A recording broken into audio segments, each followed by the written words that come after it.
You're listening to HawkeTalk. I'm here today with Matthew Prince. How are you? I'm good. How are you? Good. Thanks for coming on. So, got to start it. I assume like the day you're born, you come out, you start seeing all this cybersecurity holes in the hospital. You start, repairing the network like immediately, right? That's what you were into. No, probably not. Although when I was 6 years old in 1980, which shows how old I am, I guess. My grandmother gave me an Apple II Plus, and I Uh-huh. took to it just like a duck to water. Yeah. And I never liked like playing the video games. I was always like be the one who is like making the video games. Yeah. And so I did things that made me, super popular in, high school, like go to computer camp and other things. And we did actually. I remember there was the lab administrator at our high school lab thought that putting these stupid little smiley eyes in the menu bar of the Mac was funny, and it slowed everything down and it wasted just a ton of RAM, which at the time was. And so we a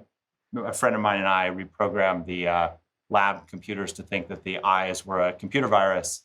And so it would just keep wiping it off. And she was super frustrated that her eyes would go away. So I think from an early age, I enjoyed the space. I tried to get away from that, Yeah. though, frankly, I was the guy who, when I graduated college in 96, had offers to go work at, Microsoft and Yahoo and Netscape. And I remember thinking, oh, those companies are never going to go anywhere. Pretty stupid. And so instead, went to law school. So I think I was pretty good at computers Yeah. for a long time. I think I was interested in sort of the puzzles that they presented, but I tried my darndest to run in any other direction, and yet ended up back spending time with computers, networks, and security. And so to take a big step back, you got your first computer, you said at 6. What kind of a kid were you like in the beginning, like those first few years? Like, were you more of an extrovert, outgoing, active, or did you like books? Like, what were you at that 4, 5, 6, 7 range? Like, what kind of a personality were you? I was the sort of nerdy, not very cool. I remember my dad at some point said, "Go out and don't come back until you're escorted by the police." And I remember sitting on the front stoop of my house with a friend, and we literally like, what could we possibly do to get escorted back by the police? And we couldn't even come up with it. So I was pretty introverted, and I think I was the oldest kid, so I was a little bit precocious. I was pretty comfortable around adults, Yeah. and I had good friends, but I was definitely not. I was not a big partier or doing anything that was very fun. And were your parents similar? Were they more introverted, or were they? Sounds like your dad was trying to push you out of your comfort zone a little bit. What was he like? I mean, so both my parents, again, I don't think they would describe themselves this way, but both of them were entrepreneurs. My dad did all kinds of different things. He started a stock brokerage firm to he owned a bunch of restaurants. He did drive time talk radio. He was a TV host. So he was sort of did all kinds of different things. And I'm fortunate that both my parents are still alive. And he's he was that sort of person that for a period of time, every small town has like the guy who does like the local car commercial, or the local, and if you're in New York, it's the guy who's the whiz, or all the different things. My dad was that guy for the Ponderosa restaurants. And so he would be on TV saying, you get the steak, the salad bar, the all-you-can-eat sundae, come on down, $9.95 or whatever it was. And so he was pretty gregarious and outgoing. I think my mom's a little bit more introverted. She was also an entrepreneur. She had a series of gift stores that were sort of like the only reason I could get a date in high school was because all the girls wanted to work at my mom's store, because my mom had good taste and sold cool things that 17-year-old girls like. And so that was my only. So you go through college, English lit, and did you at that point were you still thinking like, I'm going to get out of this and start something? Were you working on businesses during your undergrad? Or kind of where was your path? Like, what were you thinking was the path after? Were you not? Were you just enjoying college? And I didn't really do much entrepreneurial in college. The closest thing was I worked for the student newspaper. I was the editor of the newspaper, and there was definitely, you could trade, ad space for kegs of beer or whatever. Which was, I guess, a little bit entrepreneurial. My plan was to become a lawyer. I had my grandfather on my father's side was an attorney, and my uncle was an attorney, and they both seemed to have pretty good lives. And I thought that seems like path, and I'll go and do that. And at the time, it was sort of it was the very, very, very beginning of the first .com. It was 1996. And I had actually kind of gotten burned out on the internet in some ways. We'd started what was an online only magazine. There were four students that did it, and it was just the web was so flaky, browsers were so flaky, and you couldn't get anyone on campus to read the thing, and so it meant you couldn't really get anyone to write for the thing. And so it was, and I would get emails getting an email from Japan saying like, in broken English, I love reading your, the website, keep publishing things.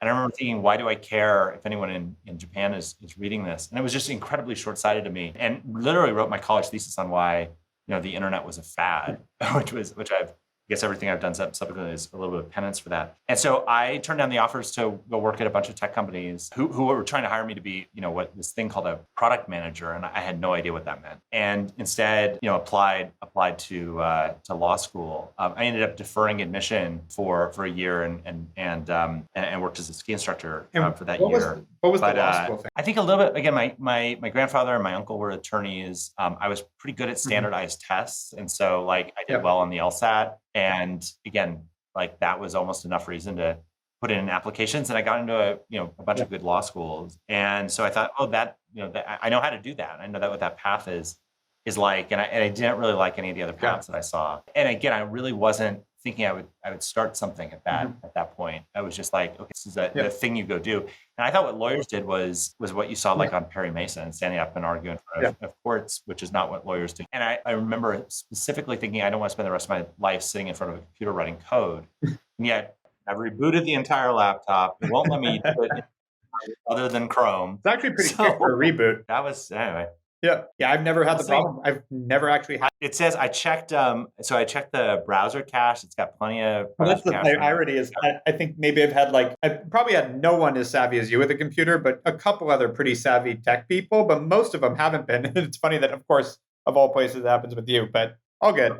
I made it. So yes, I cannot. No, I don't function on. Back to sleep. Yeah. Hours of sleep. I sleep a lot. And to be honest, I just don't think that in the early days of Cloudflare, I was functioning all that well. But we had to, because we opened the doors up, and the next thing you knew, there were every day, hundreds of websites signing up to rely on us. And we had a tiny team, and things would break, because that's the nature of it. And if anything broke, it wasn't like, if something breaks in most companies, you can't fix it until business hours. That's fine. Yeah. But for us, if something broke, you had to do it. So my phone was just going off. I was taking a pager rotation early on, and I was having to log in and, fix things in the middle of the night. So, again, I think it wasn't romantic. It was just what we had to do in order to succeed. And so to quickly, because I want to get to that point in the path, you had this company this startup you worked for. Did you go straight from that to starting Cloudflare? Excuse me. No, I wandered in the wilderness. I mean, so GroupWorks imploded. Yeah. And I tried to get back on the lawyer path, but it's sort of like one of those things, once you're off, it's really hard to get back on. And so I tried to do a number of things. I applied to be a public school teacher in Chicago, because there was a huge shortage of math and computer science teachers. Mm-hmm. And they basically, even though I kind of passed all the tests and everything, they said, you have a law degree, so you're not going to stick around. So we won't let you teach here, which was super frustrating, because I was like, should I have lied and said I had less education? Of all the interviews that would have technical problems. Well, Matthew, thank you. It's been awesome to have you on HawkeTalk. I've used this same service before for other things. Yeah. So I'm wondering if they're having an issue, honestly. I don't know. Because I've literally had people on their iPhone do this.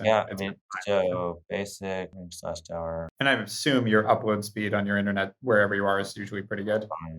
Yeah. Because I'm watching the uploads pretty slow. So in college, you have this project, you meet up with your partners, and you start working on it. And as you said, you were bankrupt. Your mom was helping you with rent, 2009. Yeah, and it was, if we hadn't raised money in November of 2009, for Cloudflare, I don't know how I would have paid my rent at all. And so, it was, and I was, I don't want to, I think that one of the things that is important to acknowledge is, obviously I had a family that I wasn't going to starve in the streets. And I think one of the things that's just really hard about entrepreneurship is that it is much more accessible to people who come from more privileged backgrounds and have families that can support them. But I think had had that not worked, I'd probably be running my dad's Hooters. Yeah, got it. And so how were you able to raise that money? 2009 wasn't a great year for fundraising from what I remember. No, it was tough. It was, we were coming out of global recession. So in business school, we'd entered a business plan competition and we ended up winning. And then that gave us a little bit of money so we could, so again, I could kind of scrape things by, but we came out and it was pretty tough for tech companies. And I remember we got introduced to a guy named Ray Rothrock at Venrock, who's one of the sort of leading security investors at the time. And the first meeting with him, we described what we were going to do at Cloudflare. And he said, I can't remember what the number was. I think he said, I have the authority to write a $250,000 check to you without checking with the rest of the partnership. Would you take it? And I said, no. And Michelle kicked me under the table, like, what are you doing? We need this. And he said, well, I guess I got to get you in front of the rest of the partnership. And so they were the only venture capital firm we pitched. We did not run up and down Sand Hill Road. We were much more strategic about it. And we were the only non-life sciences or medical tech company that they funded in all of 2009. And I think we now have turned into, Venrock's a storied venture capital firm, and they were the original investors in Apple and Intel and others. And we today, I think, are their biggest return ever. Awesome. So I think sometimes, hard times make for times when you can actually get things done and have really exceptional outcomes. Yeah, it makes you focus on what's important a lot of the times versus getting distracted too. Yeah, totally. And it keeps us frugal. I mean, we've just been Cloudflare's business from the beginning. Like, in order for it to work, we had to figure out how to process a byte of information as cost effectively as possible. A huge percentage of the internet runs through us and doesn't pay us, and we don't make any money off of it, correct? And so from the beginning, we had to figure out how to be really, really frugal. And I think coming out of really challenging economic times made us a better company. And I think a lot of the companies that are getting founded today, you'll see more kind of outsized success from the companies that were started today versus the ones that were started just 2 years ago. Yep, agreed. And so you were alluding to it, but it sounds like, so the moment you hit the market, this thing just took off and the phone was ringing off the hook. So people saw the need. What was the pitch? Like, what attracted people to this immediately? Yeah. So, when at Unspam, the company that got sued for, we had this really cool technical team and not that many interesting technical projects. So we were always doing kind of fun things on the side. So we built a system to predict the winners of the Sundance Film Festival, which is hosted in my hometown, in advance using Bayesian statistical analysis, which today someone would call AI, but it's just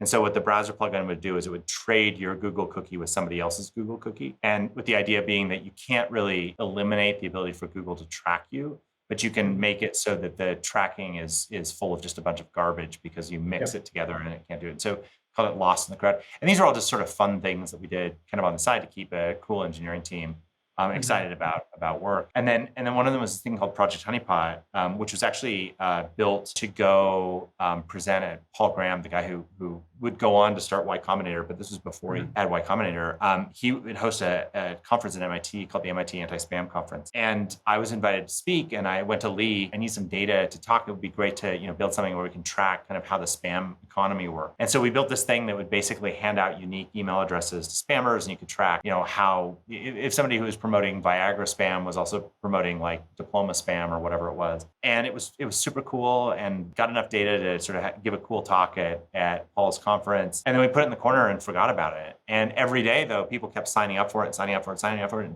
about 100,000 people that had signed up for this thing. And they just to track kind of how bad guys, and we kept adding little features here and there where it wasn't just spammers, people who would like try and hack your login forms and other things. And so, when I was pitching various ideas to Michelle, one of them was, I was telling her about Project Honeypot and how you could turn these little things into it. And she's like, just perplexed why anyone would sign up for it. And I was like, well, they really want to, stop, track the spammers. And we, sometimes we, work with other, security companies and she kept pushing like, why? And I finally said, Michelle, I think eventually they hope that we'll build something that will actually stop these bad guys. Because being a individual web administrator is a pain in the ass. And she was like, that's the idea. And it was really interesting. I remember as good little business students, we had, the school gave us like $1,000 to, help get the business off the ground. We didn't know what to do.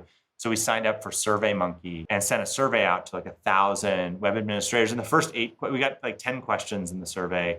first 8 questions were like, on a scale of 1 to 5, how does this make, what do you think about this, that, or the other? It turns out those first 8 questions were completely worthless in terms of the data that we got. The last 2 questions were, how does the problem of like web spam make you feel? And the other one was like, what if you were in charge, what would you do to the people who are behind this? And the responses from it were so visceral. I mean, people were just like, this is what makes me believe in the death penalty. I mean, it was crazy. And reading that, I think that was what gave us the confidence. And so our initial beta users were all those Project Honeypot users, and they, over the course of 2010, as we built the product, they gave us incredible feedback. And then we launched on September 27th of 2010. I think we started the day with about 1,000 users, and we ended the day with about 10,000. And it was just, and we hadn't had time to build any governors or limits or anything. And so I remember thinking, well, what do we do if like Yahoo signs up? And we were like, well, I guess we'll solve that problem if it happens. And it was off to the race. How soon before Yahoo signed up? I don't think Yahoo ever signed up, but it was pretty amazing. I think that like early South by Southwest signed out, and there were some sort of big things that got a ton of traffic that were early customers, and that's again why I didn't sleep, because my phone was busting. No, that totally makes sense. So how long did it take you before you felt like well, actually I'd say first, when was the first feeling of like, we did it, we made this a success? Like, when did you have that first feeling of like, I've arrived? You never feel like you arrive if you're a true entrepreneur, but I mean like that first like milestone where you're like, wow, we did something here. When did that kick in? So we sort of inadvertently stumbled into this idea that basically would use the anniversary of our launch as an opportunity to release some new big feature or something. And the spirit of it was always, how could we give back something? Instead of the world giving us a gift, how could we give a gift back to the internet? So it was never, a product or something that we would make money off of. I remember in 2014, we've been doing this for a few years at that point. And in 2014, someone on our team said, you know what we should do? We should make encryption free. And at that point, the only difference between the free version of our service and the paid version of our service was the paid version included encryption and the free version didn't. And we're like, that's a terrible idea. That's the only thing that's different. It's the only reason people pay us. And this young engineer on our team made a really compelling case. His name is Mathieu Touraine. And he made this really compelling case that the future of the internet should be more encrypted, and that it was inevitable that was going to happen. And this is before Let's Encrypt or any of these other things. And we could either be leaders or followers.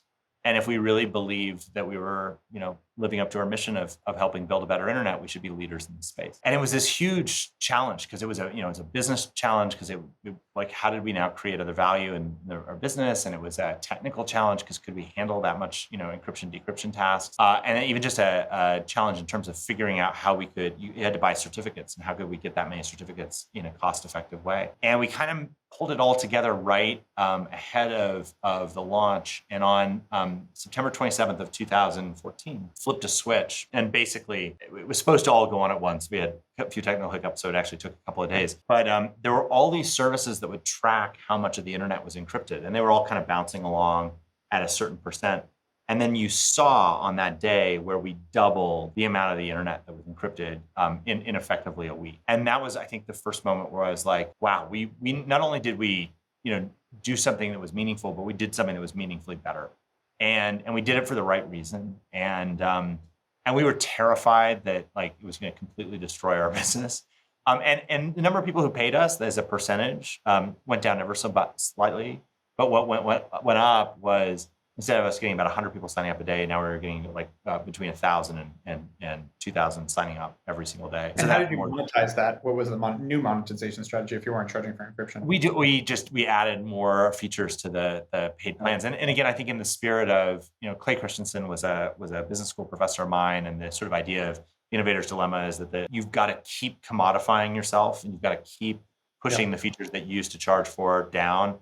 And so we just built new things which were more and more valuable and added them. And I think we've continued to do that over time, where we take things that we used to charge for and make them free, and then come up with new ideas over time. And you basically, from what it sounds like, you basically doubled the level of encryption on the internet in a week. And it was, and I looked at that and we were like, that'll be in our obituary. And so let's start with like, what's next for you? You've now had this massive company, been super successful with this. Actually, before I go there, did you ever expect to be here? Did you think like even at that point that you're going to be like, the level of like wealth and success? Was that even a driver of this at any point? I think I thought that we'd be, and I have the emails Michelle and I would exchange on like, what we thought was going to happen. I think we thought, you always have to think that it's going to be somewhat successful. And so, I thought that I thought I'd figure out something at some point where, we live comfortably and all kinds of those things. But I honestly, I don't think I knew what real wealth even looked like. And at some level, it's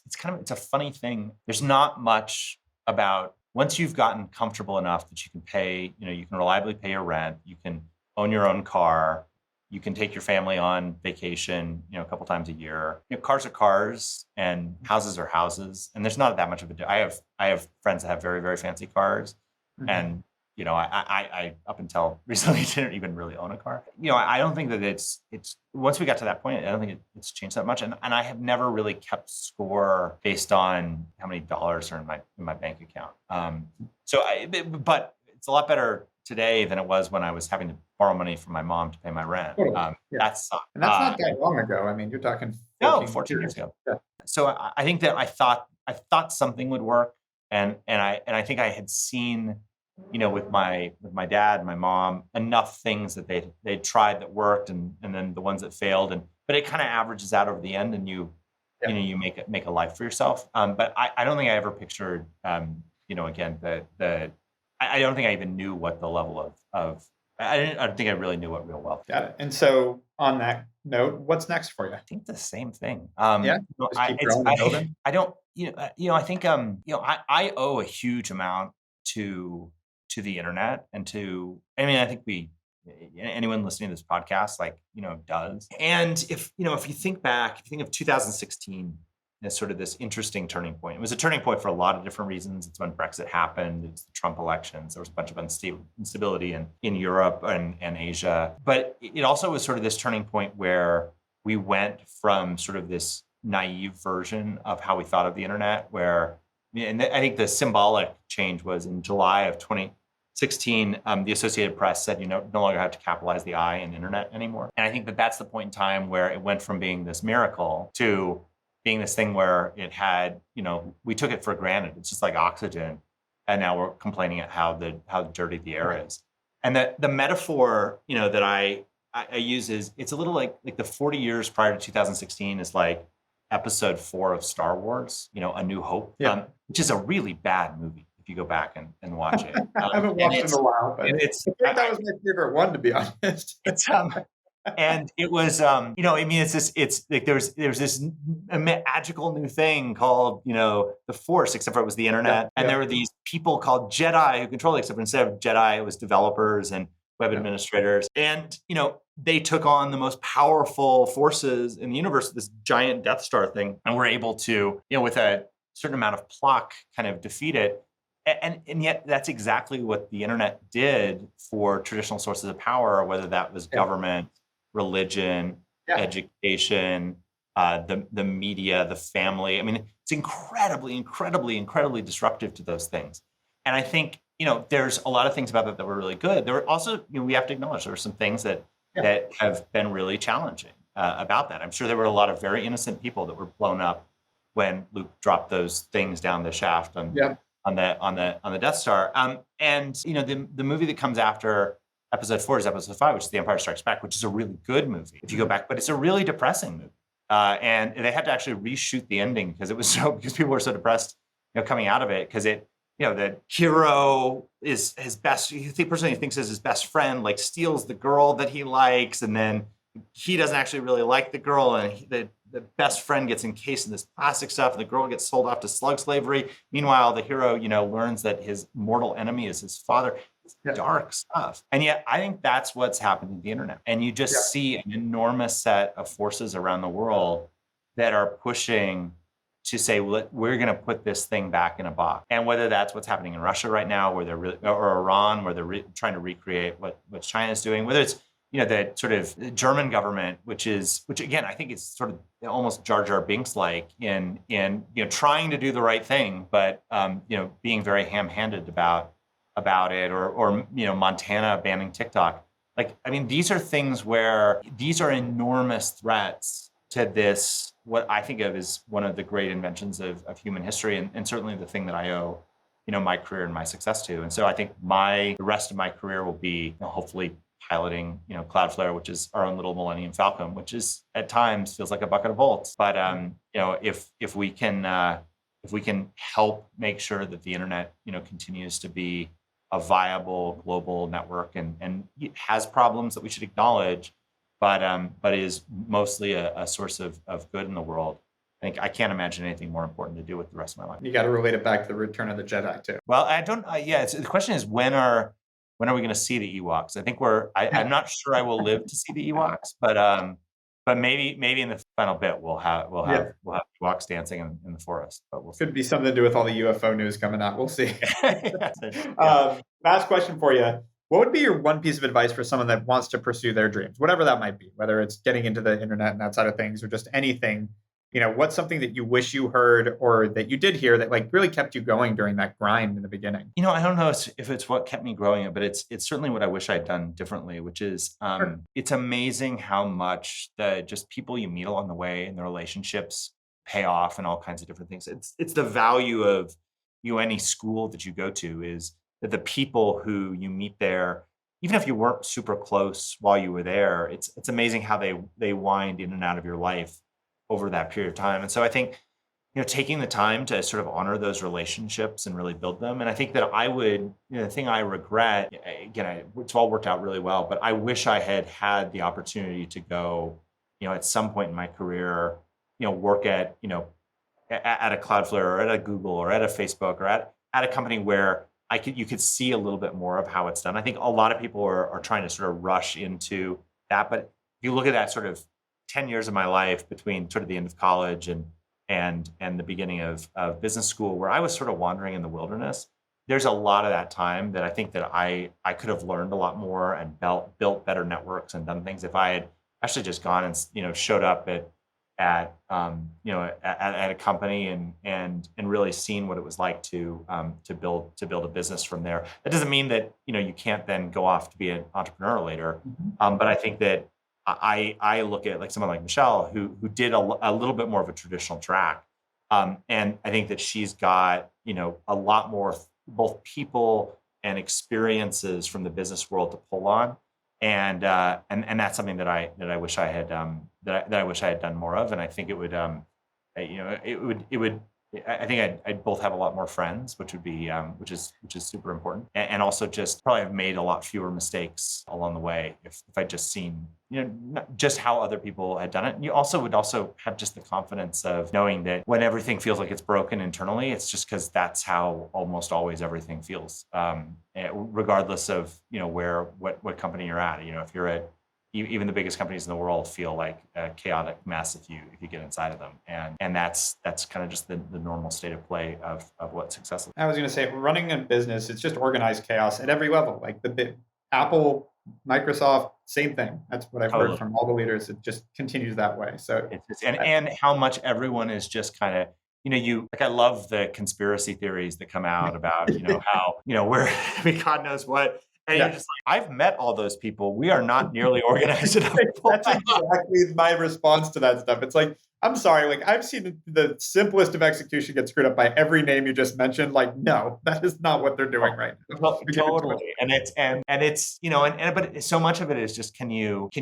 build up enough? Like, can you either be frugal enough or build up enough resources to have enough swings of the bat that Exactly. Eventually you figure one out, and then when you do, kind of invest, and it's like, that worked, and you invest behind it. And I think that's sometimes people think that there's a secret. And I don't think the secret is just be as frugal as you possibly can and accumulate as many resources as you can, and surround yourself with people who are smarter than you are, and that tends to work out. So and keep going. Yeah. And if you're having problems with Riverside.fm, I think going in and clearing all of your browser cache might be the solution, because that's, I think, what finally works. Of all the interviews that would have technical problems. Well, Matthew, thank you. It's been awesome to have you on HawkeTalk. Thanks for having me.